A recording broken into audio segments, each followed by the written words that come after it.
between. Now, let's go inside the Fox Sports 102.9 studio with Chase and Gerhard for WKXX Live. Good Monday afternoon. Welcome in. WKXX Live, Fox Sports 102.9. Chase and Gerhard here with you as we had a crazy weekend in the world of sports. I mean, of course, the Iron Bowl, but some really fun games on Saturday.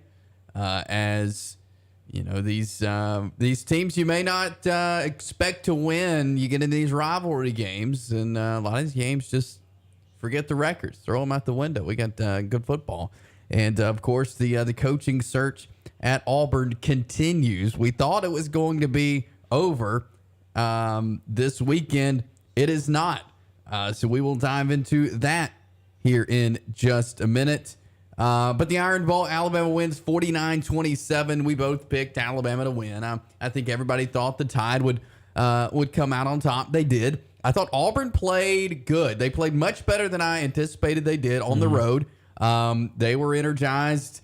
Robbie Ashford was able to get out there and get some things done. Yeah, certainly. And I think that if you're an Auburn fan, and this is one of the things, like I said at the end of last week, that what Derek Hall said about Auburn kind of rang true, where he said, you know, if we don't win the game, we want to know that we went out and played hard for Auburn, played hard for that uniform, and they did. And you know, obviously, to me, the better team won, took the momentum going into halftime and basically sealed it there in the second half to win their 10th game and to be able to get a win. But we knew that the game being at Bryant-Denny Stadium was not going to be an easy one for Auburn to win, and it played out that way. Yep. Let's go to the phone lines here as we welcome on Van. Good afternoon, Van. How are you? All right, gentlemen. Hope y'all didn't eat too much turkey or fishing. Oh, I ate way too much. Same. I heard that. That's what that holiday's partly all about. I was going to, after y'all talk, for all those naysayers, football team, the Bama football team still has a shot. They do. You know, I know it's going to take some loss Saturday. It's bad TCU loss, USC loss. Heck, I think LSU's going to give Georgia a hell of a game. I think they could. Yeah. They were looking ahead. That was part of it. Of course, their defenses. I like Alabama's sometimes. But anyway, what do y'all think about it? What do you think, Gerhard? Yeah, so what I think is that the committee is going to have a choice. So I think Michigan is in whether they win or lose. I also think that our number 2 team, Georgia's in and win or lose on Saturday. The question will be, in my opinion, is you take the resumes for Ohio State, a 1-loss non-champion. You take Alabama, a 2-loss non-champion. Right. Bad loss. Exactly. Bad loss at home. And a 1-loss non-champion. And then if USC loses, it'll be a 2-loss USC non-champion. Or if TCU loses, a 1-loss TCU non-champion. I do think you take those resumes, I think Alabama's the better team. I don't know what the committee will do. I think the committee might lean Ohio State mainly because of that game against Penn State when they went on the road and beat Penn State. But up and down, Ohio State's schedule is not very good. They beat up on a lot of bad teams. And even some games, they didn't look that great. You take that game against Northwestern. They only won that game by 14, 21-7 in that contest against a team that won one game. So top to bottom, the schedule to me for Alabama is a lot better. And they lost literally 2 games by 2 plays, both games on the road. Now, you can say what you want to say about Tennessee. They lost their starting quarterback. You can say what you want to about LSU. They were looking ahead, as you mentioned. They lost the game by 1 to Florida State early on. But if you're going to ding Alabama because of the 2 losses and the way that those teams kind of battle their season out, on the road by essentially 2 plays. To me, Alabama's resume is a lot better. I don't know how the committee will see it, but if I had a vote, for sure, it's tied. And TCU, they definitely deserve to win, but the network would probably prefer them not to be there. You can't tell me money doesn't come to it does. Play here. Yeah. Those people that are on that committee, you don't think ESPN, Austin, occasionally, somebody, they may use a coach person. Right. One of those throwaway phones, whatever you call them. Yeah. But Anyway, I'll let you guys get back to you, Joe, and I don't talk to you. Have a Merry Christmas. I appreciate that, Van. You as well. Thank you so much. And Van brings up a good point, and I was going to bring that up as well. The fact that Alabama does still, with that win over Auburn, with some other losses will have to happen. We'll see if they will this week. But Alabama could get in, and you brought up a good point there with what the committee might think, and we'll talk more about this tomorrow when we get into where we think these teams will be ranked. Penn State, though, Penn State hasn't really, to me, they haven't played a great schedule. And when you look at Ohio, they're going to look at that game with Ohio State and see what they did there. To me, and again, I'm from the state of Alabama, I would have Alabama in. That may be my SEC Alabama bias. But, it certainly could happen. And I think you have to be real in saying that we could see Alabama in the playoffs. Yeah, and at the same time, too, you just start to look up and down Ohio State's schedule. And I think that the what it's going to come down to is which is better. A win over Penn State at home, on the road there at Happy Valley, is that better? Or is it better to go to Texas and get a win there, blow out a Vanderbilt team, get a win over Arkansas, get a win over Mississippi State, getting a win in Oxford against Ole Miss, and then getting a win against Auburn, your rivals? To me, yes, a lot of those teams don't have that cachet, but I mean, and everybody wants to talk about just how dominant Ohio State's been, but Ohio State's been dominant against Arkansas State, Toledo, Wisconsin, who fired their coach, Rutgers, who's been terrible forever, Michigan State, who had a bad year this year, Iowa, who was the most awful team on offense I've seen all season, Northwestern, who had one win in conference, Indiana, who was terrible, Maryland, who was lackluster, and then lost at home by 22 to Michigan. So, I mean, those are the resumes you have to compare. And to me, that's the reason why I think that Alabama will have a leg up if it does come down to, hey, those final two spots need to be filled. To me, I think Alabama probably should get that 4. And I'll be the first to say, a couple of weeks ago, I didn't think it could happen or would happen. But, we could see Alabama sneak in there. There were some other surprising games Saturday. I really thought South Carolina would go out and beat Clemson. Yeah, you called it. And they did, 31-30, first time in 8 years that they had beaten the Clemson Tigers there in Death Valley. This has been a totally different. You think back to 3 weeks ago when Missouri beat South Carolina, and then last week the Gamecocks beat Tennessee. They beat Clemson on Saturday. This is a totally different South Carolina team that we've seen the last couple of weeks. Spencer Rattler throwing that thing around. Yeah, this is the Spencer Rattler I think a lot of people thought when he made the decision to enter the transfer portal and then he transferred to South Carolina. I think a lot of people thought, hey, if we can get this version of this kid, they'll be in good shape. And it's been an up and down season for South Carolina. I don't know if I've seen 3 weeks go back to back where you score 6 points in a blowout against Florida. They beat you 38-6, and then back-to-back, you ruin Tennessee's chance of getting into the playoff, and then you essentially eliminate Clemson from having a shot there at the playoff. It's been a sensational turnaround, and you got to give a lot of credit to both Shane Beamer as well as Spencer Rattler and what this team has been able to do and kind of galvanize and play their football together. If you go on Twitter and you go to South Carolina's homepage, their football team's homepage and their athletics page, and you see the reception that they got when they came back from South Carolina, it is great. It is great. Like, it's just, people are out everywhere. They came back pretty late, but the celebration, I'm sure, lasted all the way through the night and probably into today. Oh, yeah, for sure. And, they had some motivation, according to the head coach, Shane Beamer, after the game. A little motivation for the South Carolina Gamecocks. Yeah, no doubt about it. I really like Shane Beamer. I get the reason why a lot of players like playing for him. He is a positive guy. He's a motivational guy. And yeah, South Carolina is not going to always get the top talent, but he did talk about his team's motivation, and it was motivated by somebody specific around the talk of Clemson moving their way possibly into the playoff. unbelievable mental toughness by our team. Like, we were the feel-good story in college football last week, but nobody thought we were good enough to win this game. We were the team that just kind of caught lightning in a bottle last week, and no way they can come back and do it again. You know, I saw one of the commentators on ABC last night talking about how Clemson needs a really big win today and need the style points for the playoff. Like, Clemson needed the win.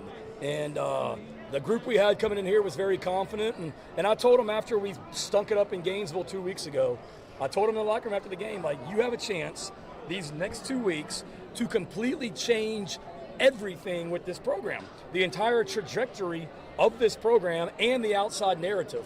And damn if they didn't. I mean, when we took care of business last week, it wasn't just, okay, we did it great. No, we planned on doing it 2 in a row, and we did. Shane Beamer, South Carolina head coach there. You can't help but to like him, like you just said, hearing that. Yeah. You know, he was fired up for his team, and some good motivation there for the Gamecocks to hang on to that 31-30 lead. And again, Spencer Rattler's had 2 straight really good games after a very inconsistent season. I was out putting Christmas lights on the front of the house, came back inside, and he threw 72 yards down the field. I thought, what is going on here with Spencer Rattler? I mean, he's had 2 really, really good games. Yeah, back-to-back great games for Spencer Rattler. And once again, this is the kind of guy, that is the kind of team, the kind of player that when he's playing well, when he's making good decisions, he's top-end talent. Like, yeah. he's up there with some of the best as far as pure talent goes, just God-given talent. I put him up there with the Bryce Youngs of the world, C.J. Strouds of the world. Some of these guys have top talent. And so to see what he's done the last couple of weeks, to feel the belief that he's had both in himself and his coaches have had in him, and the way that the offense has played as the domino effect has been sensational. It has. And so a big win there for South Carolina over Clemson. And really a surprising game. Could not believe what I was seeing Saturday night as Texas A&M had their way with LSU. 38-23 was the final. Devon Achane back with Texas A&M, and he was all the difference. Yeah, he certainly was. This is a game that I think LSU was looking ahead, caught looking ahead to the championship game, and Texas A&M, for as terrible as an offense they've had for the majority of the year. In fact, they fired their offensive coordinator today, Daryl Dickey. And, I mean, they just had not looked good offensively at all. Well, they came to play against LSU. And these conference games that we talk about all the time. But we thought that, if LSU has 2 losses and they're a conference champ, they might be able to sneak in. Well, that's now done. They're not taking a 3-loss team in, even if they beat Georgia by 1 million. So, in my opinion, this is another one of those kind of games that we talk about where you have a really good football team in LSU, gets caught looking ahead, and anybody can beat anybody in this league. And yes, that game against LSU does kind of water down a little bit some of the games that other teams have had to using LSU as a team that, hey, we beat LSU. That win gets a little bit watered down because of it, and LSU loses their playoff spot because of it as well. Yeah, so A&M gets the win to end their season. Obviously, A&M not going to a bowl game, so anytime you can finish the season with a win, I know that will help moving into recruiting and just the offseason as a whole of not ending your season with 8 losses on the year. So A&M walks away with a win. SEC Championship this week, Georgia LSU, 3 p.m. kickoff on CBS there in Atlanta. The coaching carousel is out of control right now. We'll get into more of that later as some hires have been made. There are vacancies galore in college football. Yep. One right down the road, a couple hours down south of us in Auburn. We got the report early Saturday. Lane Kiffin staying at Ole Miss. You told us on the show it wasn't going to happen, and it did not happen. So Hugh Freeze emerged. Backlash galore on Hugh Freeze because of his past, because of some allegations. And honestly, today is when Auburn needed to have a new head coach in place. And I think it's somewhat of an embarrassment that they don't. Yeah, most certainly. And if they go ahead and seal up Hugh Freeze, that's going to be good and salvageable for now. It made it sound like this whole time that Auburn was going to hit a home run with his hire, whoever it was. And the fact that you fire your coach in the middle of the season, you do that to get the ball rolling early on your next guy. Yeah. And all indications, if you just look at the outside world, all indications look like it was going to be Hugh Freeze after the Lane Kiffin news came down on Saturday. And then there was talk today that there was some waffling and that the coaching search has been on pause. You can't have a coaching search on pause when the transfer portal opens a week from today. Yep. And the signing day is not that long afterwards. As Nick Saban calls it, it's the signing day, because everybody points to February being kind of the old signing day. The early period has become the new signing day. So you're behind the 8 ball with every minute you don't have a coach. But Auburn did put out a little tweet not that long ago, about 11:23 this morning, and all it had was the Eagles. It had an eagle that's just kind of a profile view of the eagle. The little eyes emoji looking left. Then you had the little smirk emoji. Then you had a exclamation point, 2 of them, 2 red exclamation points, and then the toilet paper. So you can tie it in however you want to. I've tried to decipher it a million different ways. I don't know if that means the eagle has landed. They have a new guy, but it looks like something is on the horizon. But as you mentioned, it needs to be, because time is working against Auburn right now. It is, and a decision needs to be made. Something needs to happen in this coaching search. They need to have a head coach in the next, I'd say, 48 hours max, 24 preferably. There needs to be an introductory press conference tomorrow for a new head coach at Auburn to get the ball rolling.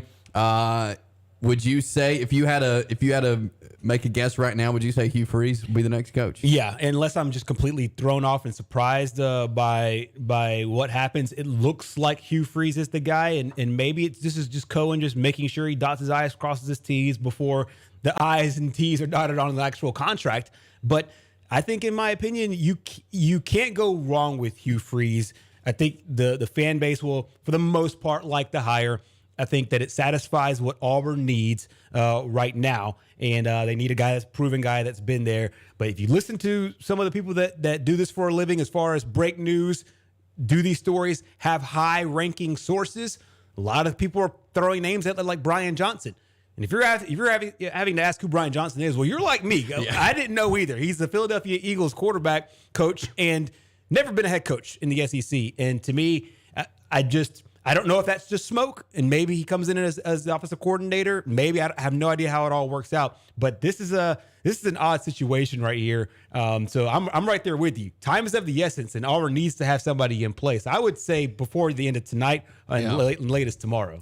Yes, and obviously Hugh Freeze, I believe, still is the top target for Auburn. I've been on the message boards, tracking the Jets, all that fun stuff today. Have yet to find out anything, but we'll pass along any information that we get to you through the remainder of the show. And something very well could happen before 4 o'clock this afternoon. That's just how these things work. But if I had to take a stab at it, I would say Hugh Freeze will indeed be the next head coach at Auburn.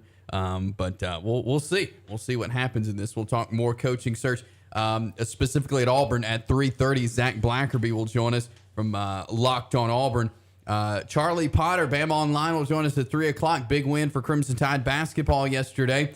And then coming up at 2:30, we will talk with Wes Brooks. He is the girls flag football coach of the Oxford Yellow Jackets. They're playing for a state championship Wednesday. So he'll join us coming up in a few minutes at 2:30. I want to get into some of this college basketball coming up next as Alabama moves up in the polls after that win over North Carolina yesterday. We'll talk about that and much more coming up next. Being in the Army National Guard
I caught their second some of the second half, and then into the overtimes. That was just good college basketball. But sadly, in front of a very empty gym there in Portland, Oregon. Not many folks from either team traveling up there, so it was pretty empty, but a fun game to watch. Yeah, I got it to a little bit late as well. I got an alert on my phone, and I said, "Hey, Bama's in a 4 overtime game. Let's go kick on." But yeah, you're right. Kind of underwhelming as far as the crowd goes. Obviously, it's a really far place to go, and it's on a Sunday night, so I kind of understood it. But what I found really interesting about that game, and Roger Hoover actually said it in the call, he said it's the game of the year. And I think part of the reason why, not only because it went to 4 overtimes, but you had so many different storylines going into it.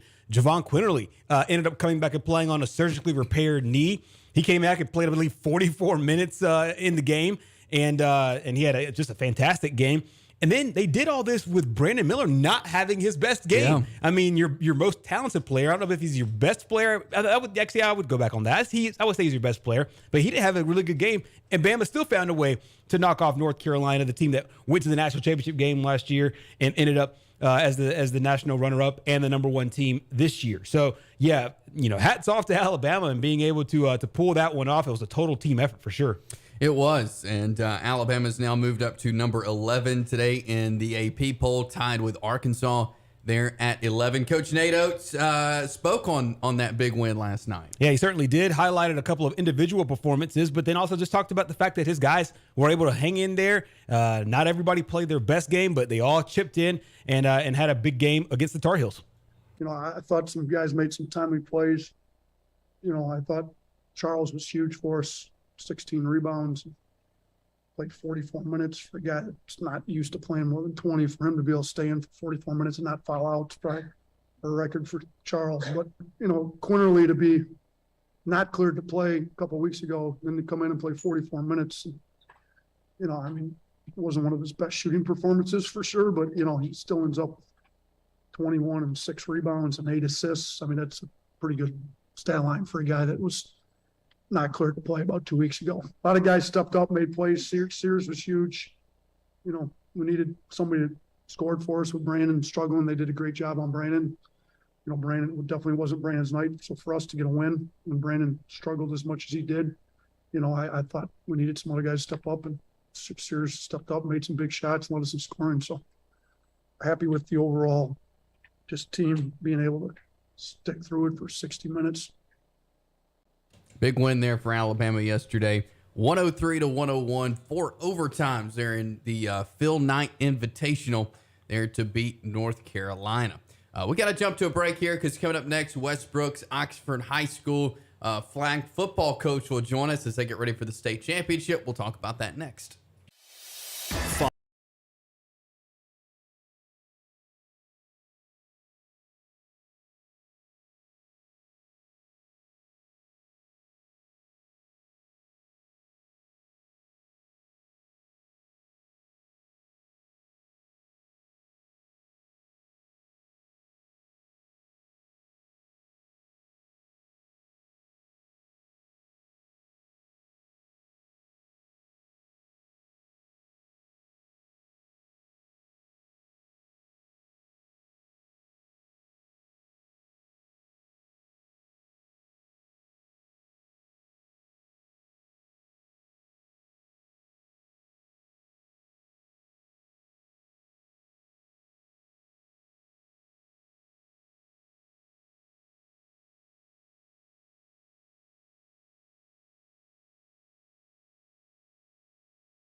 Fox Sports 102.9. It is Chase and Gerhard with you this afternoon as we work our way through a Monday.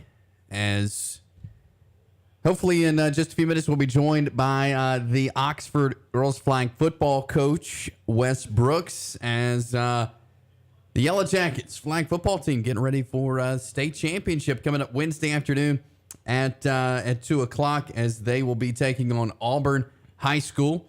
So Auburn has the girls flag football championship at 2 o'clock Wednesday. Yep. And then at 7 o'clock, they will be taking on Thompson in the 7A football state championships. All the state championships set, though, which is very exciting in high school football. And we got Cherokee County in Class 4A, big win over Aniana. So they will be taking on Andalusia. We've got the Fife Red Devils. We imagined we would see Fife there in Class 2A. And they, of course, will be taking on BB Comer. And we got Piedmont in 3A as they'll be taking on St. James there in the 3A state championship. But should be some really, really good games later on this week there at Jordan-Hare Stadium. Yeah, no doubt about it. And you mentioned the fact that Auburn's flag football team is in against Oxford. Well, all the games also at Jordan-Hare Stadium. So I expect to see a really good crowd for the flag football game. I think Oxford will play in front of a good crowd.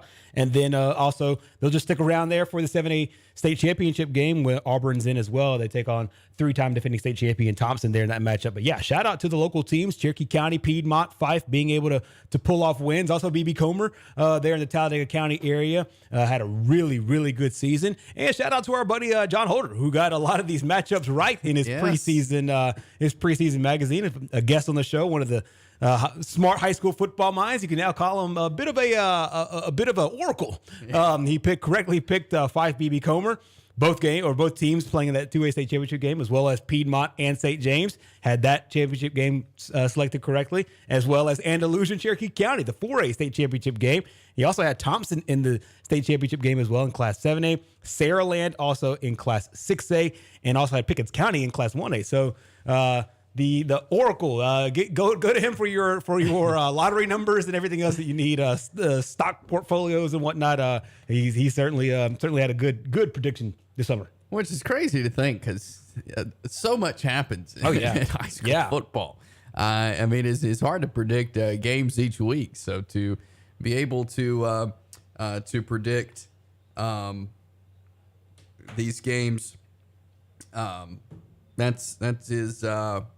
it's pretty impressive. Very impressive there for John Holder there. But Coosa Christian a Hail Mary away from making the state championship. A loss there to Pickens County. I mean, down to the wire. Hail Mary and Pickens County moves on. Yeah, it was a gut-wrenching way to lose a football game. I saw that one on social media. And Pickens County, who's been there before, done it before, lined up and they just throw a Hail Mary, and it's literally with a toe that they win, go back to the state championship game. They've been there plenty of times before. Coosa Christian easily had their best season overall as a team, as a member of the AHSAA. They've had a lot of good seasons as a member of the AISA, but shout out to Coach Mark O'Brien and his team. Just inches away from claiming a berth in the Class 1A state championship game. But it's Leroy and Pickens County. But it's certainly a great season for Coosa Christian. And they're dangerous because they're a sophomore-led team, as he's told us on plenty of occasions, that a lot of these guys will be back again next year looking for a title. Yeah, which is remarkable there. And so be on the lookout for the Coosa Christian Conquerors. We mentioned Cherokee County. Aniana beat them earlier in the season. And that was that region where Cherokee County, of course, got beat by Aniana. Etowah beat Aniana. Cherokee County beat Etowah. It was a three-way tie. We knew that a couple of these teams would probably meet up again, and they did in Cherokee County, Aniana. Cherokee County getting the winning side of this one this time. But congratulations there to Coach Jacob Kelly. The great season they've had, and they're up against a tough task in Andalusia, but this is a good Cherokee County football team. Yeah, no doubt about it. And your mind obviously has to go back to 2009, where the last time Cherokee County and Piedmont played in the regular season, Cherokee County won. The last time they won, Cherokee County won a state championship behind the great play of Cody Blanchard, the all-state player who ended up going to Jacksonville State to play both football and baseball. And Piedmont ended up winning their state championship as well that year after they played in the regular season, and Cherokee County won the regular season game. Once again, we're back in that situation here where the 3A and the 4A representative played early on in the season. But a great run for Cherokee County. We've talked a bunch of times about how it's really difficult to beat a team twice in the same year. Yeah. And you knew Cherokee County would come back with a really solid game. They certainly did so, and hats off to Coach Jacob Kelly and his bunch, because they certainly earned that berth with the win over Aniana. Yeah, and so should be some good state championship games coming up later this week. Again, the 7A and the flag football championship takes place on Wednesday at Jordan-Hare Stadium. The 3A game, you'll be able to see Piedmont kick the day off on Thursday. And I believe is 4A Friday. Yeah, Friday morning. Yeah, 4A is Friday morning. I had the schedule pulled up. I'll go back to it. But yeah, Cherokee County plays that 11 a.m. game on Friday.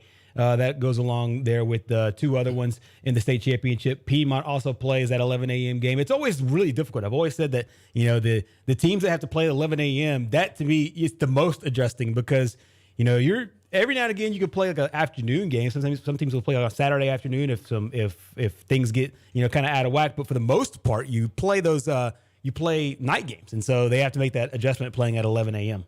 Yes, and so the state championships kick off on Wednesday. You got the flag football state championship Wednesday afternoon at 2:00. One of those teams competing is the Oxford Yellow Jackets. We welcome on their head coach, Wes Brooks. Coach, as always, great to talk with you. How are you today? Man, I'm doing great. I'm just sitting here watching some film of us last couple weeks to see what we can improve on for tonight's practice going in to the finals. A lot of times, we spend a lot of time working on the other team, but also we got to, polish up some stuff that we're doing so we can be a little bit crisp on Wednesday. Yeah, for sure. And first of all, just talk a little bit about, the season last year, how it ended. Obviously not where you wanted to in the state championship, but kind of bouncing back this season, what the seasons look like as a whole, and then what has led to you guys playing Wednesday in the state championship. All right, so, Hewitt put us out last year in the semifinals, and when we looked at the playoff bracket and we won our regional tournament, we saw that we were having to go on the road to Hewitt again, and we had everybody back for the most part. They had everybody back for the most part. They hit us with a speed option a lot last year, so obviously got the girls expecting that. And our defense threw up a shutout. That was probably the biggest story there. We hit a couple of deep balls, but for the most part, we had 3 times that they had the ball inside our 10-yard line, and our defense stepped up and played a really good goal line defense. So then we now we got to play Vestavia to match up to a team that had beaten us twice in the regular season already. And, the funny thing about the flag football playoffs is you get a 7 to 10 day window to decide, when you want to play. And fortunately, both schools agree to a date that, let's say, is 8 days from now. So you get a few days to game plan from what you remember of how they ran their offense and polish up on some stuff that we do. So we had a really good plan going into Vestavia. We gambled. We took some chances on defense. By undercutting some slant routes or going man-to-man when you typically do a zone. And I think that helped us on first down to put them in second long, third long.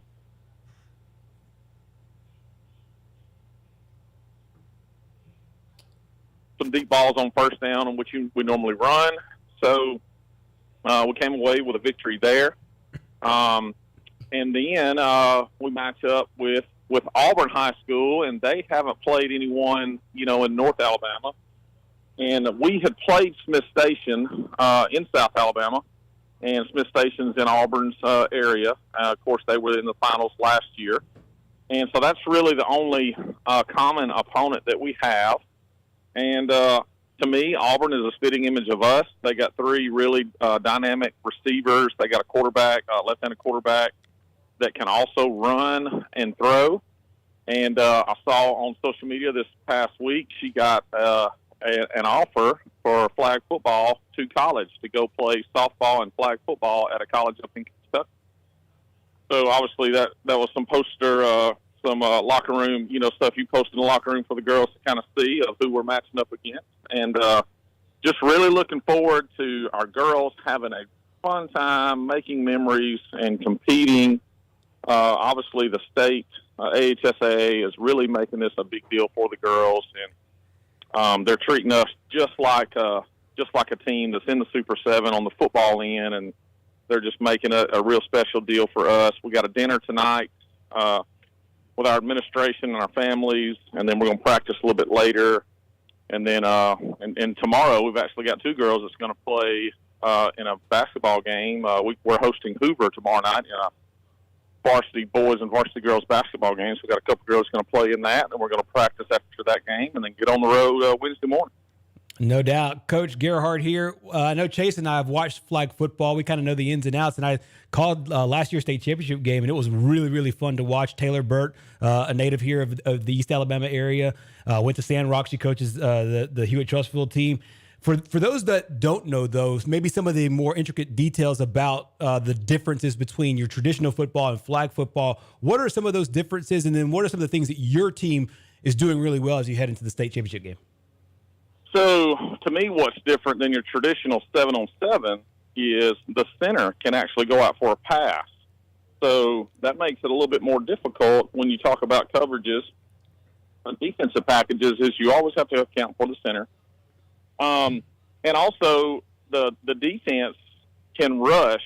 Your traditional 7-on-7, you just got 4 seconds to throw the football and the referee blows his whistle. But in flag football, the defense can actually take off when the ball snaps. So if they get there in 2 seconds and pull the flag, then it's down there. And then obviously, regular football is 11-man. This football is 7-man. But as far as like what we call things and the coverages, whether it's cover 2, cover 3, Tampa 2, man free, 2-man, cutting receivers, bracketing, combo, all those terminologies we use. And those are things that obviously I learned, and with my background of coaching, being assistant football coach under some really good high school football coaches, and of course Coach Cross going on to coach at the college level. So just using that same terminology, and a lot of times, the receivers is really who the fans see, like Alabama-Auburn game, they lined up in our trips bunch package. And I got a text from a couple of the girls that, Coach, they're running our trips bunch package.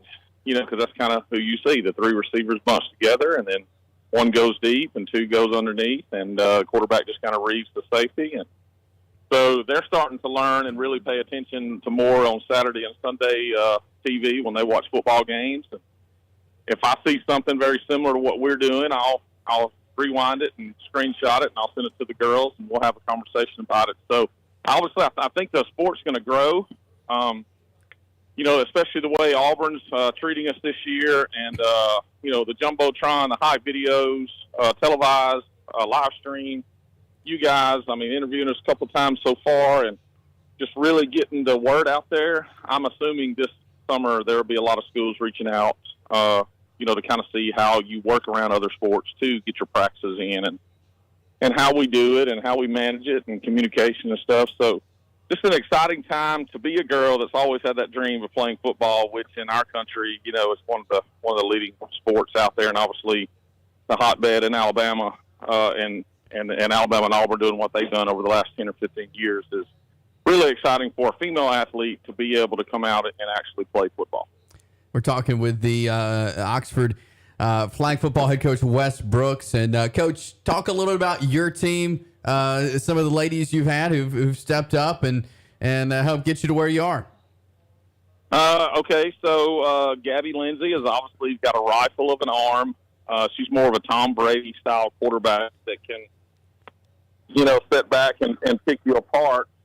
And then Reagan White is pretty much our Jalen Hurts that likes to run it. She can throw it a little bit. And, obviously both Reagan plays on both sides of the ball. And then, obviously, my daughter, she's Mike linebacker. She also plays running back and receiver. Probably our biggest addition this year is Zayana Whitfield at receiver. We like to call her Randy Moss because we throw when it's third and long, and you're going to have to punt on fourth down. Then you throw a jump ball to Zay because if they intercept it, it's just like a punt. So Gabby's got such of a good arm. Sometimes it's even better than the punt.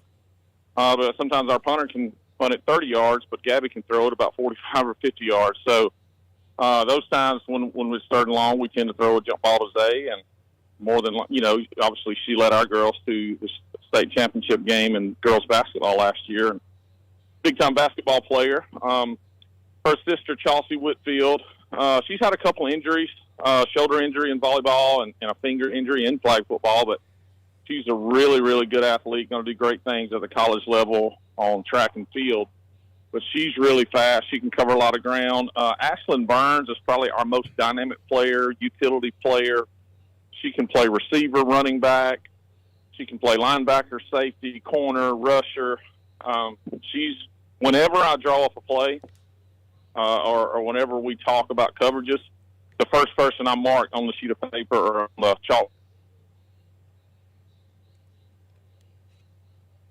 Cornerbacks, Peyton Brooks and Kristen Gooden, along with Bella Reeves, Erilyn Poole. They switch in and out a lot.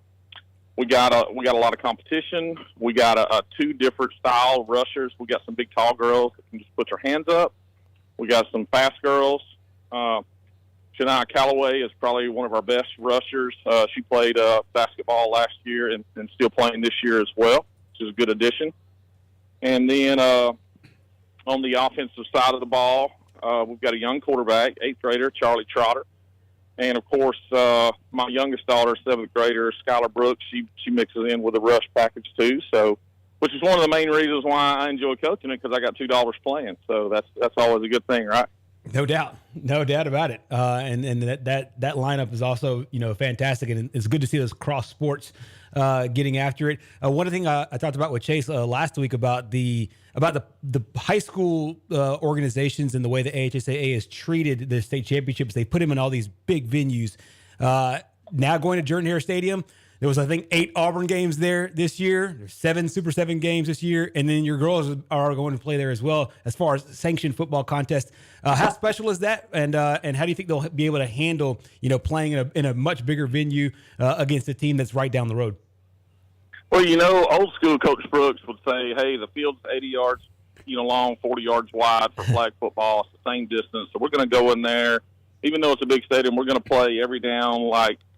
But I've taken a flip side approach to that. We're going to actually enjoy this thing. It is a big game. You can't say, a lot of people say your opponents are faceless. And that might be true, but obviously, if they got some big, tall receivers, we got to find a way to defend that. So they're really not faceless. So we're going to actually go into this thing, enjoy the moment, make memories. And every other year for eternity, there's going to be an Alabama-Auburn football game, and every other year it's going to be played at Jordan-Hare. So these girls 20 years from now are going to be able to look down and say, in that corner of the end zone, I batted down that pass, or I scored a touchdown, or I dove and got that girl's flag right there on the AU in the middle of the field, and I was able to see the Eagle fly per game, and we were able to go down the Tiger Walk. We were able to practice in their indoor. So, and they're going to get some sort of feeling in the first 2 or 3 plays of the game. Both bands are going to be playing. The cheerleading squad's going to be cheering. They're going to see themselves up on the Jumbotron, and they're going to get some sort of adrenaline going, some sort of feeling in their mind. And I was talking to the girls yesterday. That's the same feeling when you grow up and you get married. That's the same feeling when you and your husband are expecting to have a baby delivered. That's the same feeling when you go in an interview and you're interviewing for your dream job that you want to have. So this is going to be just one of those moments that these girls are going to remember for the rest of their life. Obviously, with cell phones and and cameras. There's a lot of folks going to be taking a lot of pictures and a lot of videos, and it's going to be covered on television and live stream.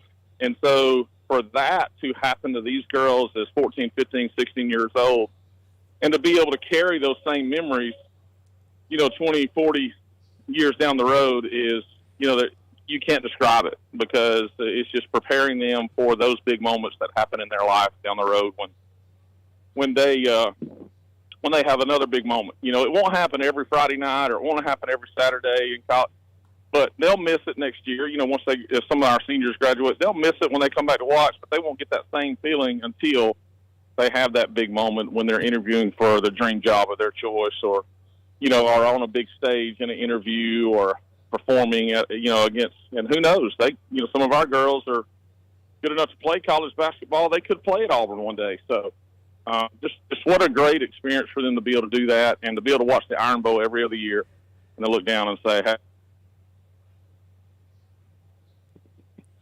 Yeah, and really excited to watch you guys Wednesday afternoon. 2:00 is the kickoff there at Jordan-Hare Stadium. Coach Wes Brooks, Oxford girls flag football coach, joining us. Coach, appreciate your time this afternoon. Congratulations on making it there to the state championship. We'll be watching. We'll be cheering you on. But appreciate you taking time with us today. All right. Thanks, Chase. Thanks, Gerhard. I'm going to go have about a 45-minute baseball practice, and I'm going to have dinner with the girls, and we're going to have a late night practice at 7:30. So I got to flip that switch. All right. There you go. Hey, thanks, Coach.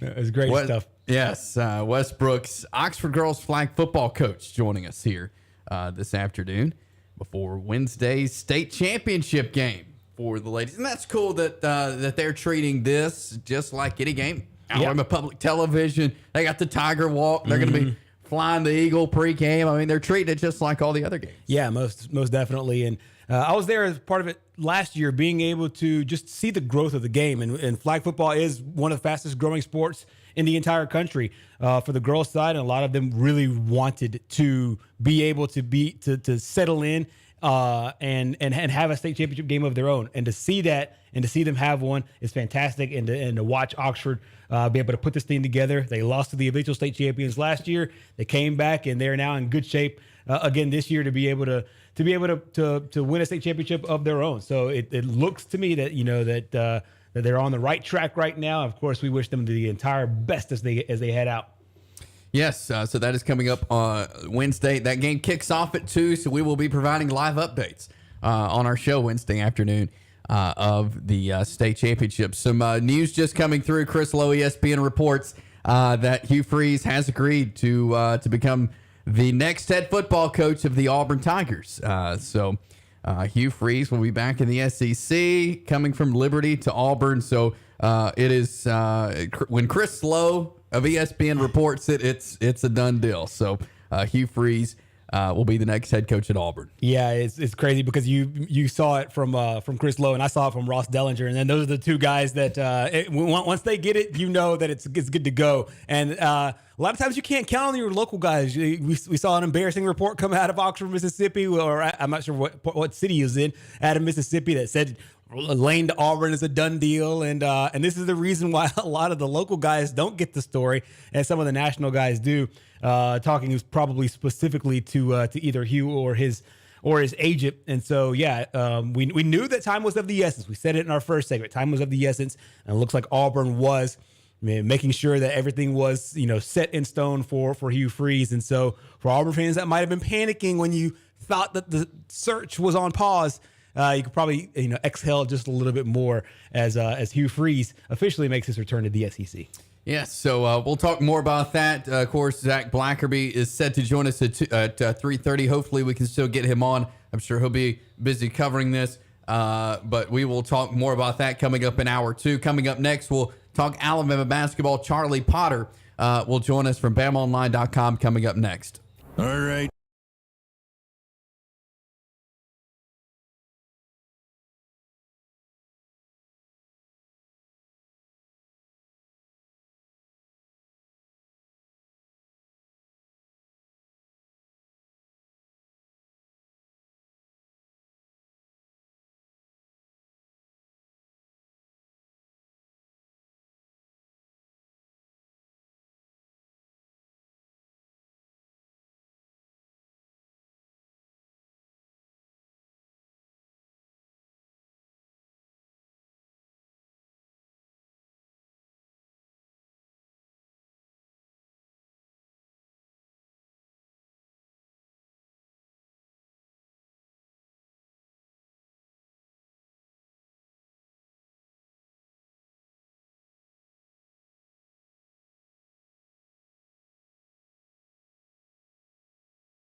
Now, let's go inside the Fox Sports 102.9 studio with Chase and Gerhard for WKXX Live. It is a Monday afternoon as we roll into hour number 2. Chase Robinson, Gerhard Mathangani joining you. And as we reported right before the break, if you missed it, Auburn set to hire Hugh Freeze as their next head coach. It officially coming down will be announced later today. Chris Lowe of ESPN reporting at first that a deal is in place there for Hugh Freeze and Auburn. We're going to talk some Alabama Crimson Tide right now, though, as we welcome on Charlie Potter, BamaOnline.com. Charlie, appreciate you coming on with us. Yeah, no problem. Glad to talk about Alabama at an opportune time for you guys. Yes, as usually I'd start with football, but I want to start with basketball right now because the Crimson Tide went out, got a win over the number 1 team in the country in North Carolina, got the win over Michigan State Friday night, lost that game to UConn, but overall a good weekend up at the Phil Knight Invitational, and man, what a game yesterday. 4 overtimes to beat North Carolina. Yeah, I didn't think that game was ever going to end, but it was a good weekend overall for Alabama. I think Nate Oates would obviously wanted to finish 3-0, but those are 3 marquee games. Those are 3 blue blood programs that you can hang your hat on come March. And UConn hasn't lost. They're looking really good. I think, though, to win against Michigan State in pretty convincing fashion, and then to kind of grind out a win against North Carolina, it was really good for this team early on. It's a young team. We've seen a lot of new faces in this lineup, but I think this will really help this team moving forward. And I think yesterday's game in particular, to win in the fashion that they did, with Brandon Miller really struggling, especially in the first half. You have Noah Clowney going down early on with a lower body contusion, to kind of weather that storm and be able to hang in there, push it to 4 overtimes, and squeak out a win was really big for Nate Oates' company. Yeah, no doubt about it. And you mentioned something that I want to dive a little bit deeper on. What do you make of the way Nate Oates has handled this situation? Because he has, number one, a deep team, a really talented guy at freshman. Quinterly came in and played really well yesterday. It seems like from a personnel standpoint, this thing is operating very smoothly. Yeah, I mean, they are deep. They're deep, they're long, they're athletic. This is the ideal roster for Nate Oates. I think the one that he had in mind whenever he was coming to a program like Alabama. And, we've seen plenty of guys get opportunities. I think they're going to be, healthier moving forward. You're going to get Dom Welch back here soon. He hasn't played at all, and he was brought in to add some shooting to this offense. So you're going to add another piece of the puzzle. So they're going to have to figure out, some minute situations. But, no, I think he has a lot of options. And a lot of the times down the stretch, we saw all 3 of the point guards they have, Quinterly, Mark Steers, and Jaden Bradley, on the court at the same time, with guys like Charles Bediako and Brandon Miller, add Noah Gurley to the mix there, and that was essentially your rotation in overtime. So I think we're going to see plenty of Rylan Griffin, Nolan Clowney, Dom Welch when he's healthy. So figuring out this rotation moving forward whenever all the pieces are available, it's going to be pretty interesting to see how Nate Oates does that. We're talking with Charlie Potter, Bama Online there with Bama 24/7. December is, it's going to be a tough month again. You just saw, 3 really good basketball teams there at the Phil Knight Invitational. Well, you got Houston coming up in December, Gonzaga as well before getting into SEC play. So it seems like this Alabama team has a brutal non-conference schedule before you even get into what could be a brutal SEC schedule. Yeah, I mean, you look at the pulse of the day. Houston's the new number 1 team in the country, so Alabama was going to have another opportunity to knock off number 1 here in a couple weeks. And then a game I know a lot of people are looking forward to is that game in Birmingham with Gonzaga coming to Alabama, and it's not an easy stretch. You're right.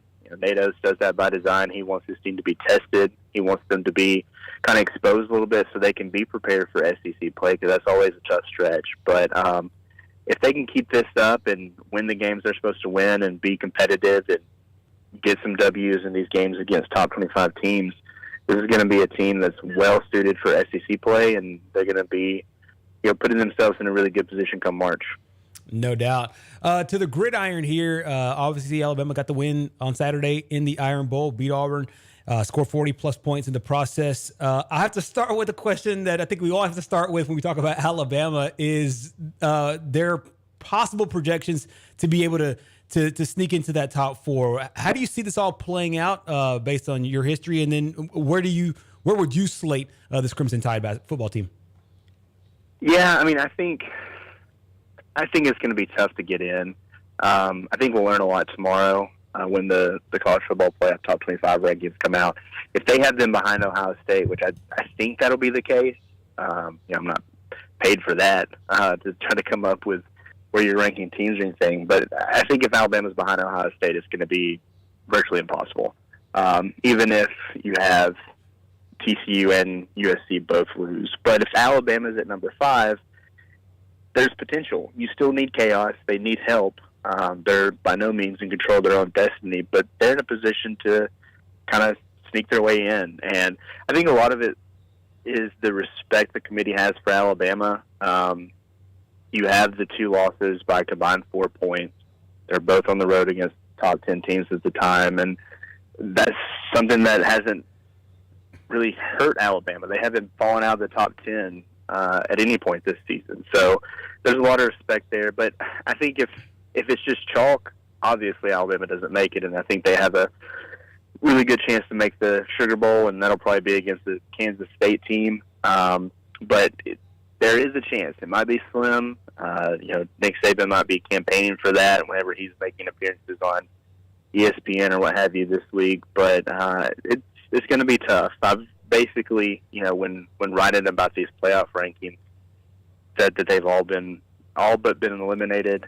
I still think that's kind of the case, but there's still a sliver of hope. And if any team is going to, squeak in, I think it's going to be Alabama. We'll just have to see, tomorrow night where they fall. If it's at 6, then I think it's going to be really, really hard. We're talking with Charlie Potter, BamaOnline.com, and Charlie, let's say Alabama does not get in the playoff, just a bowl game for the Crimson Tide. Do you see Will Anderson? Do you see Bryce Young still playing in this bowl game, and even any other guys you could think of, or do you see some guys opting out and getting ready to go pro? I think it's a possibility. This is a situation Alabama doesn't usually find itself in. The last time was 2019. You had a couple of guys opt out in Trayvon Diggs and Terrell Lewis. But, Nick Saban then, going back and, kind of skimming over his comments, he said if you're projected to be taken in the first half of the first round of the draft, then, yeah, he understands you sitting out.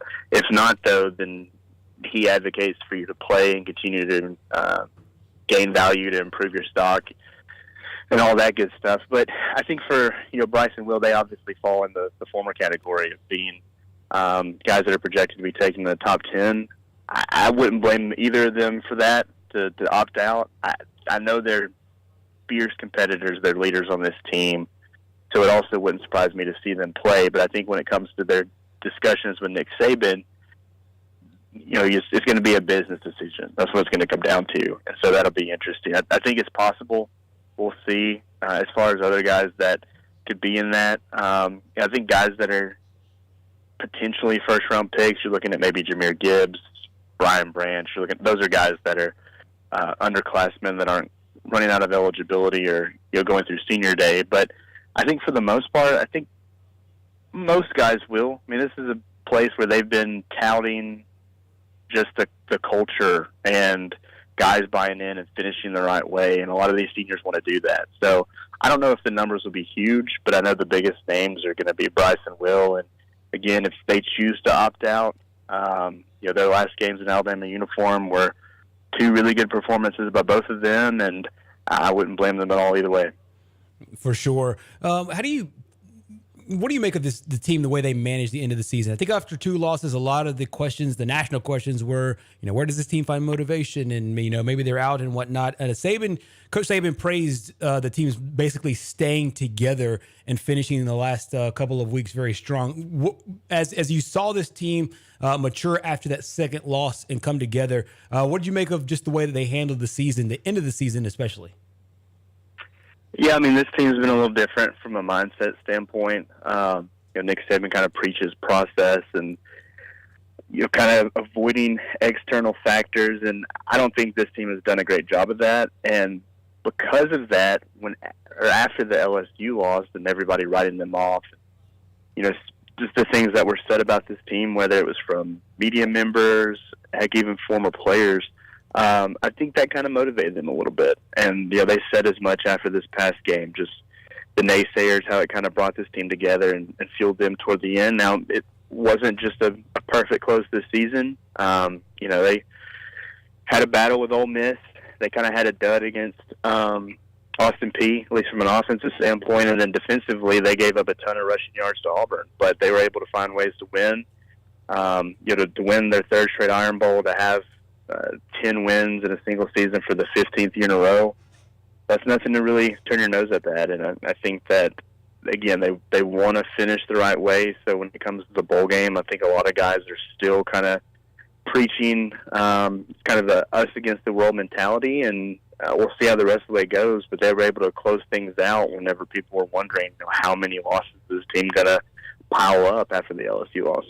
Yeah, good point there. Charlie Potter, you can check out his work, BamaOnline.com, part of the 24/7 Sports Group. Charlie, as always, we appreciate you hopping on with us, talking some Crimson Tide. We will do it again real soon, but thanks for joining us today.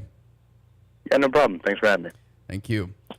Charlie Potter, BamaOnline.com, here on WKXX Live. We'll jump to a break here, come back, and lots to get to on this Monday afternoon.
theme. You know, it's getting closer and closer to the month of December. My favorite holidays right upon us. Yes, it is. And after I feel like after Thanksgiving, I'm in Christmas spirit way before Thanksgiving, but I feel like everyone now is in the Christmas spirit. And the Auburn Tigers have a new head coach. Hugh Freeze is the guy we speculated early in the show that it could be. And according to Chris Lowe and Ross Dellinger, Hugh Freeze is the guy. Yep, Hugh Freeze is the official coach, and plane spotters and people who are trying to figure out what Auburn was doing here and how long it was taking.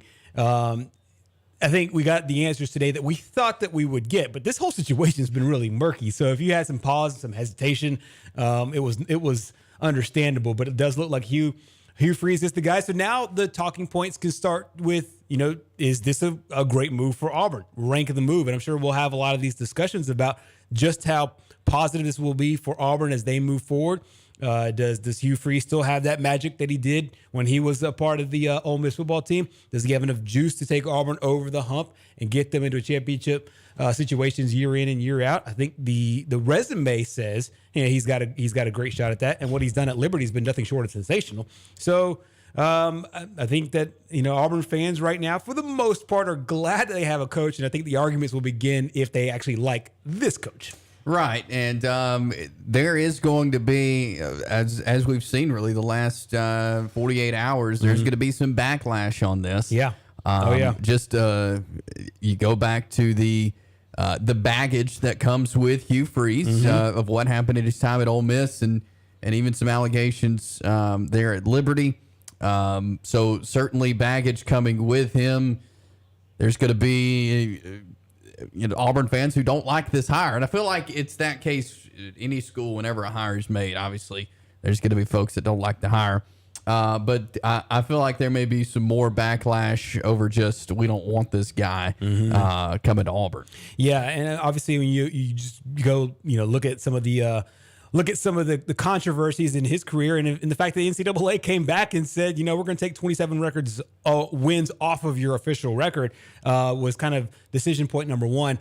With Hugh Freeze, it's can he get out of his own way? Can he keep Auburn or whatever program he's with on the straight and narrow? We've seen some issues at Ole Miss. We've seen some issues at Liberty. I would think that it's crazy to not think that something might not happen at Auburn. You don't want to project negatively too much into the future, but you also want to be able to make sure that he's got his I's dotted and his T's crossed before he makes the jump to Auburn. But on the field, it seems that this team is ready to make a really strong jump. And I think one of the things that really highlights Hugh Freeze, you go back to 14 and 15 of his time at Ole Miss when he beat Alabama and Nick Saban in back-to-back seasons. And he led the Rebels to a 10-win season, berth in the Sugar Bowl. So, Hugh Freeze is a great coach. I think whether he brings a quarterback in, whether Robbie Ashford stays out, there's no telling what happens in the offseason with the transfer portal and everything. But he is a quarterback guy. We saw him take Malik Willis, who was actually an Auburn quarterback, who transferred up to Liberty, and he was drafted one of the highest drafted, maybe the highest drafted quarterback. I can't remember off the top of my head in last year's draft. So he's an offensive guy. He's a quarterback guy. I think this is a great move for Auburn to take kind of that next step in having a high-powered offense. I think that's where you have to go in 2022 football coaching, whether it's the NFL, college, or high school. I think every good hire so far, for the most part, from your head coach, has been a guy that has ties to offense. You think about guys like Lincoln Riley, who made the jump. You think about guys like Kyle Shanahan in the NFL, offensive background. You think of guys like Sean McVay in the NFL, also offensive background. These are the guys that have worked, that have sensibilities toward the offense. And not only does Hugh Freeze have that, but he has it on all three levels as well. He did it in high school. He did it at the NAIA level. He did it at Arkansas State. He did it at Ole Miss, and he did it at Liberty. And so I think that if you are a fan, you're obviously thinking, hey, if nothing else, our offense will take a boost this year, and our quarterback development will also take a boost this year. And then, now can they solidify the rest of the team? He'll have to be able to work fast because the transfer portal opens up, and I know that he might have some guys in mind that he would want to slide down to Auburn. Auburn players might want to say, hey, let's prove that we're good for this coaching staff, and we can play in this system. To me, I think that Hugh Freeze does a lot with what he's been able to do at Ole Miss. I think that he can do with the personnel that's already there at Auburn, and then it'll come down to recruiting as well. Yes, and it also has been made known that it looks like Cadillac is going to be retained on staff. Not really sure what capacity that is, but Auburn is expected to retain Carnell Cadillac Williams, which I know a lot of Auburn fans would be excited about that. That one seems like a no-brainer. The way that he was able to galvanize and energize the football team through the last few games of the season, picked up a win over Texas A&M. The recruiting, obviously, he's got a leg up on the recruiting because he's already tapped into a lot of the guys that Auburn is chasing, and so. This was a big no-brainer to me. And once again, don't know the capacity. I believe Hugh Freeze calls his own plays for the most part. So I don't know if it'd be offensive coordinator, but definitely either running backs coach, maybe associate head coach will be a nice spot there for Cadillac. But yeah, this was to keep an Auburn man in Auburn and to help that transition. I can't think of a more perfect guy to do it than Carnell Williams. And Carnell Williams even talked about it on Saturday, how grateful he was even for the opportunity to get this job. And so I won't be a bit surprised if Carnell Williams doesn't get his own head coaching job at another school and maybe learn and cut his teeth and grow a little bit there. If he stays at the SEC level, I 100% see him staying there with the Auburn Tigers and helping Hugh Freeze there in the transition. I'm interested in recruiting as far as Hugh Freeze. Liberty and Auburn are two very different places to recruit. College football has changed since Hugh Freeze was in the SEC as far as recruiting. So I think that's going to be something big to watch immediately is how he can recruit the SEC in this day and time. Yeah, and recruit the SEC correctly. I think that's the kind of the biggest thing. I think that he's a great guy for being able to spot talent. That's one of the big things that he was able to do is spot talent and then develop talent. And can he bring that same juice to Auburn? And I believe so. And he still has the energy of a young man. And to me, I believe that he's also being able to kind of take his game, take his system, and make it work now at another place. And I think that's really big for him. There's a lot of people who will be upset though at his past, and there will be people who are upset at what he's done in the past, and there'll be a lot of people who bring it up, and I think deservedly so. Think that you can't go back in a situation not talk about it, but to me, that Auburn had this move signed off on means that at least Commissioner Greg Sankey probably gave it okay for it to happen, and I think that if you want to say served his debt to society or debt to football society, however you want to quantify these things. With his time away from SEC football, then yeah, you could bring it on in there as well. So I do invite a lot of the people that will have questions about this, and I would love to hear Auburn's response. Yeah, I'm sure John Cohen will be asked these questions coming up tomorrow, whenever the press conference is about the move to hire Hugh Freeze. We'll let you know when the press conference is, and whenever it is, we will let you hear that. Here on the show. Not sure when that will be. From what we understand, for those of you who track jets, saw the Auburn jet flying up to Virginia today. That was actually taking him home, I believe. He was in Auburn today. I don't know why he didn't, stay, but he is back up in Virginia, so I'm sure he'll be making his way back down soon for the introductory press conference and everything to be formally announced as the Auburn head football coach. Let's take a break right here. We'll talk more about this, look at some other coaching vacancies as some hires also being made over the weekend. We'll look at that coming up next. Fox Sports.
It is WKXX Live, Fox Sports 102.9. Jason Gerhard here with you.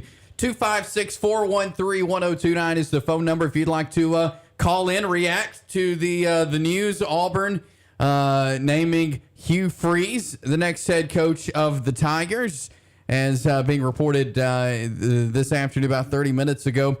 So Auburn fans, I'd love to hear from you of what you think of this hire. 256-413-1029, 256-413-1029. Hugh Freeze, the next head coach of the Auburn Tigers.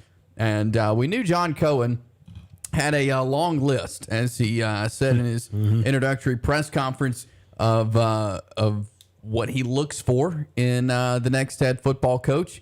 And I'm sure he did his due diligence. And on that list, I forgot how many items. 53 or 58, somewhere in there. Something like that. Yeah, I think it was 58. I mean, it was a long list. Yeah, it was in the 50s. Yeah, and so apparently Hugh Freeze fit those. And you've got to think that, yes, Lane Kiffin was probably the top target. But they've been talking with Hugh Freeze, as it was reported Saturday.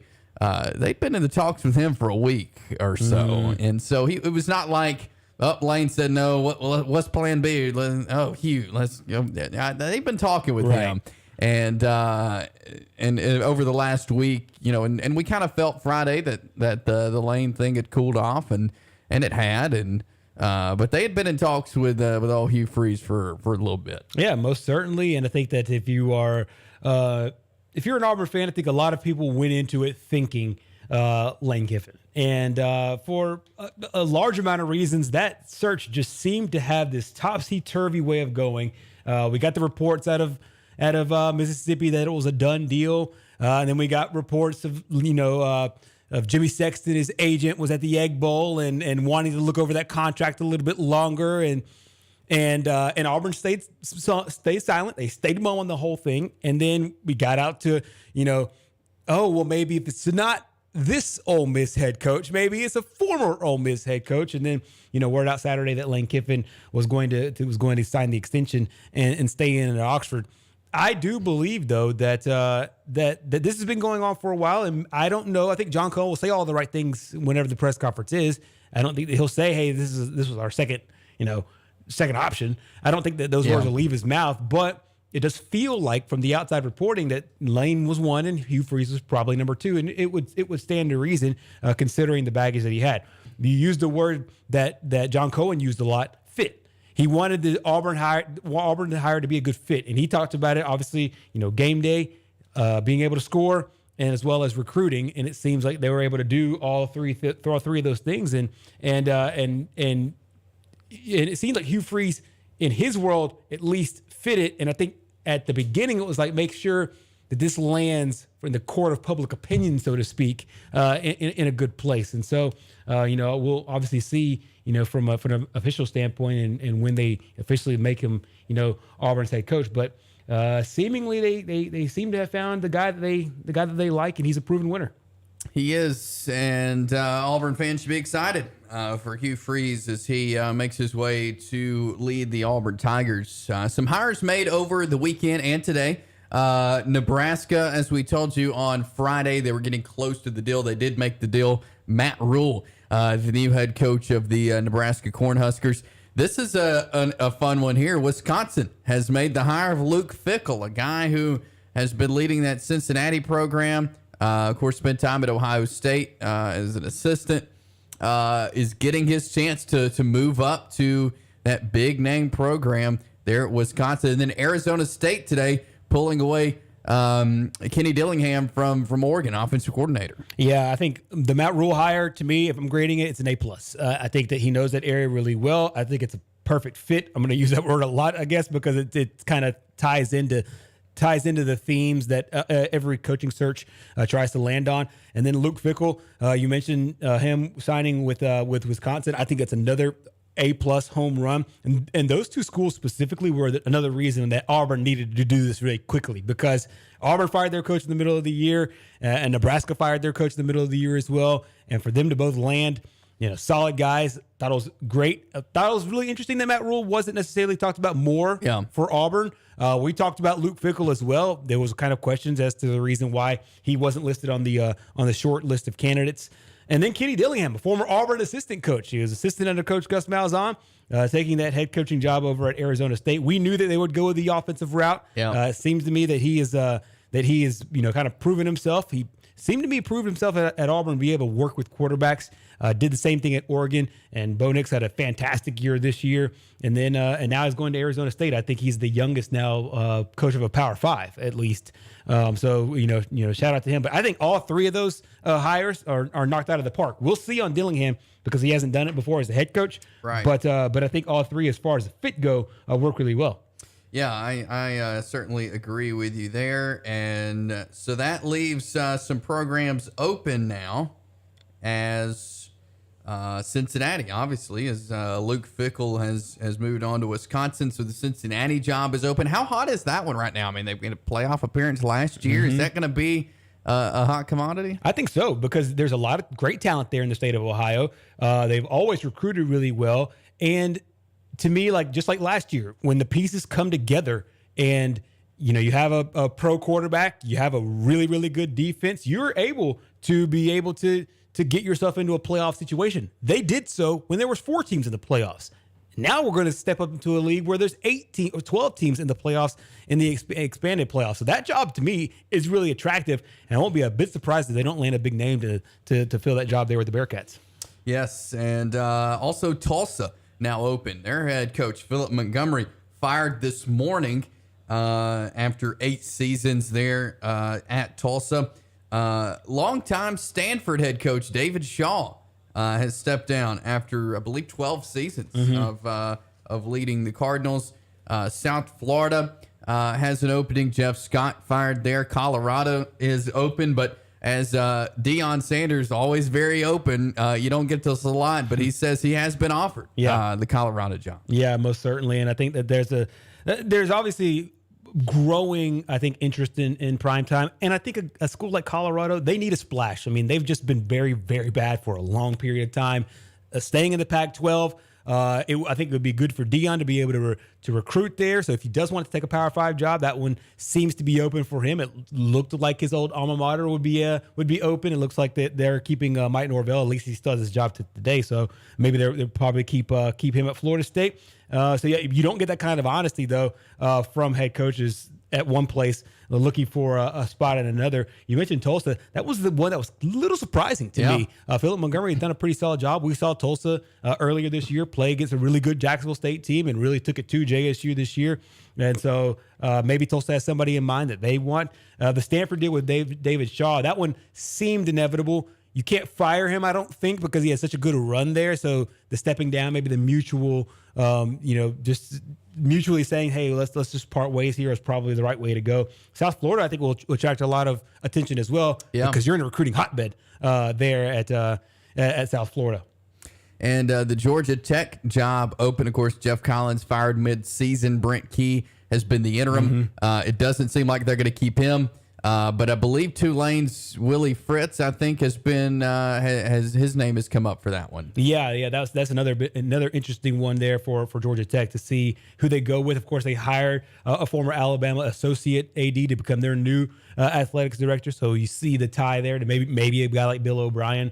I think Georgia Tech is trying to revamp a lot of what they do and try to get away maybe a little bit from the Paul Johnson era. We saw it a little bit with Jeff Collins. I think they want to take it to that next level there. But another job that is open now, it wasn't open when I made this list. Yeah. Now Liberty is now open. Yeah. And this is a team, keep in mind that they were an FBS independent team this year. They went 8-4. They had a really good season. You could tell they laid down Saturday.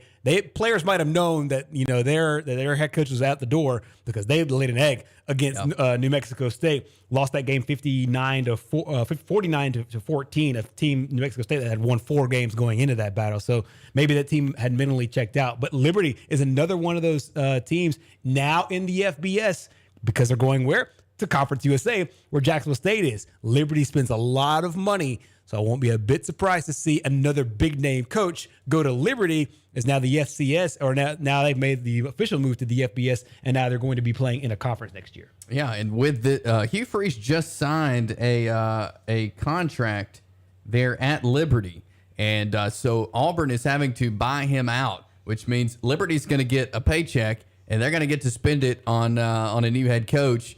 And I would imagine that they probably would pay the highest in Conference USA, if I had to guess. Yeah, they definitely have the most money to spend there in Conference USA. They have their cash just flowing from over there in the Lynchburg, Virginia area. So yeah, you add on top of that the fact that they'll be able to get, I believe the buyout that I read was around the $3 or $4 million range. So they'll pick up a nice little chunk of change there from Auburn, and then be able to go out and get a big name guy. I mean, they have money of their own. They have nice facilities. Yeah. They have playoff aspirations, and it's a school that resources their athletics programs really well. Not just football, but basketball's well sourced. Volleyball, baseball are all really well sourced. So we'll see how they do as they look for a new head coach. But if you're a Jacksonville State fan, it's of special interest because they're now conference foes. Yeah. Liberty and Jacksonville State. Yes, and the most recent contract signed by Hugh Freeze in October was $5 million a year for Hugh Freeze, which is that's a big chunk of change for Conference USA schools. So that'll be interesting to watch of who is up next there with the Liberty Flames, as Hugh Freeze is departing for the Plains, the next head coach of the Auburn Tigers. We'll jump to a break here, get to a little NFL as we wrap up this Monday. All right, Mr.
Jingle bell, jingle bell, jingle bell rock. Fox Sports 102.9. It is WKXX Live. Chase and Gerhard here with you on this Monday afternoon.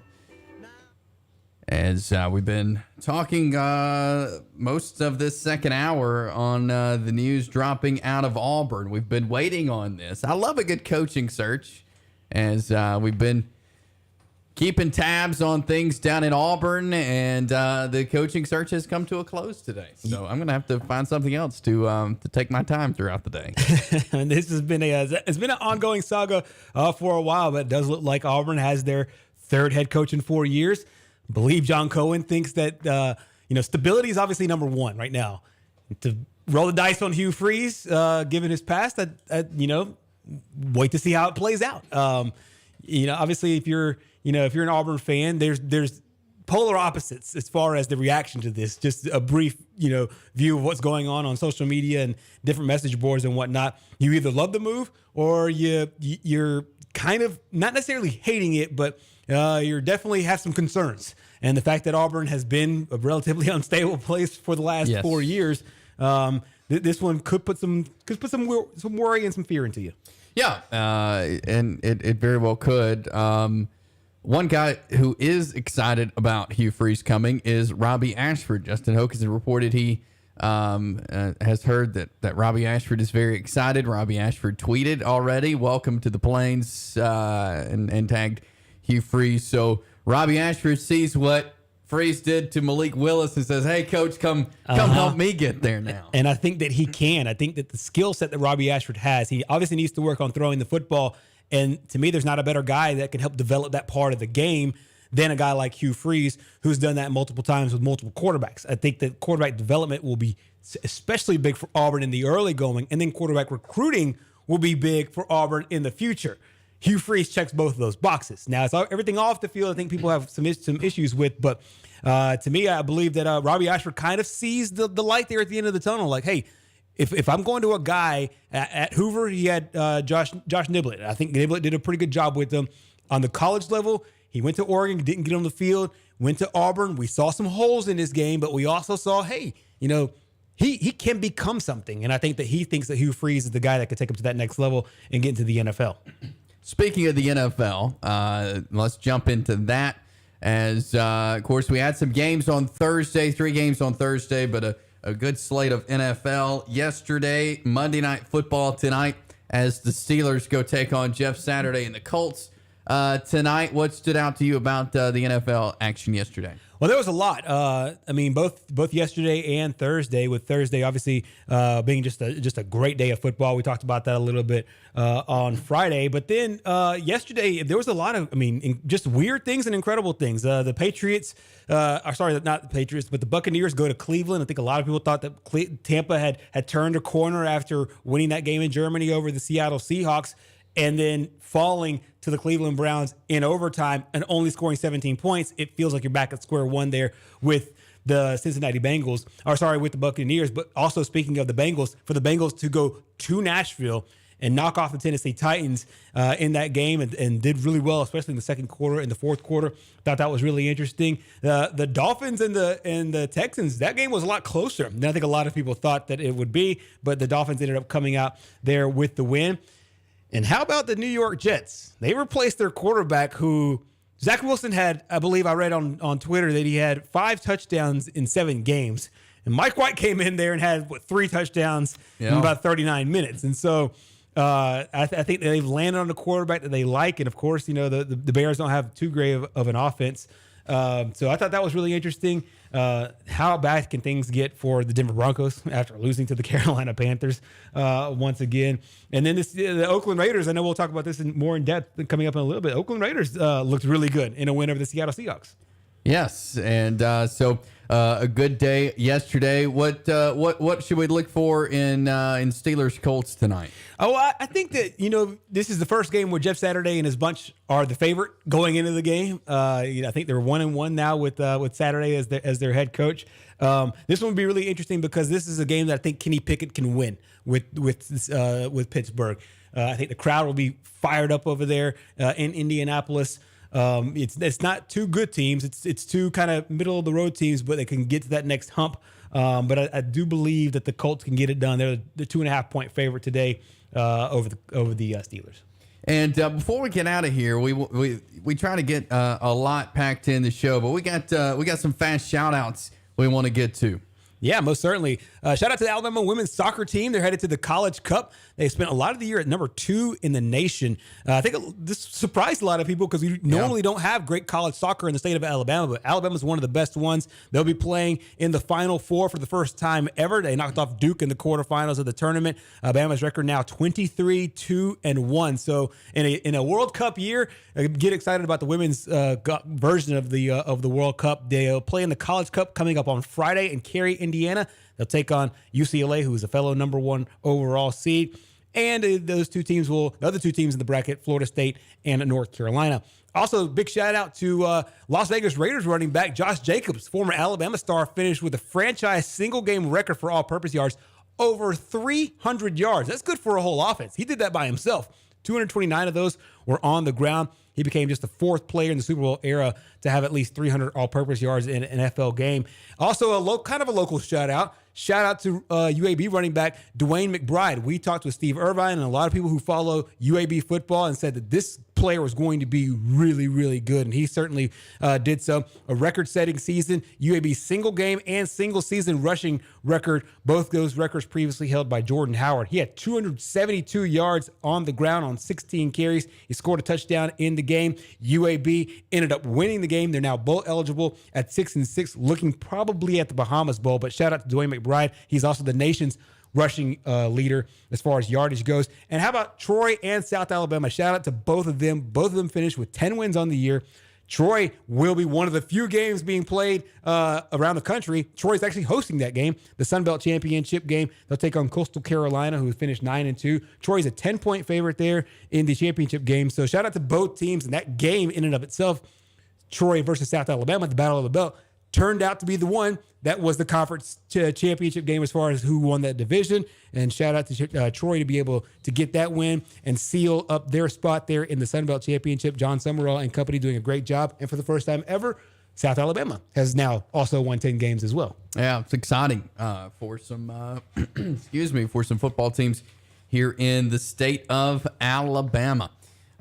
Great stuff today here on this Monday as, of course, the biggest news of the day, Hugh Freeze, the next head football coach of the Auburn Tigers, as I'm reading mixed reviews from the Auburn fans. We'll dive much deeper into that coming up tomorrow. We'll see if we can get one of our recruiting guys on to give us a picture of what the recruiting picture will look like in Auburn under Hugh Freeze. We'll work on getting that for tomorrow. Whenever the press conference is, we'll have that for you. So we will have lots of Auburn Hugh Freeze talk coming up tomorrow and much more. That is all the time we have for you today. Enjoy the rest of this Monday, and we'll talk to you tomorrow. The Press Box.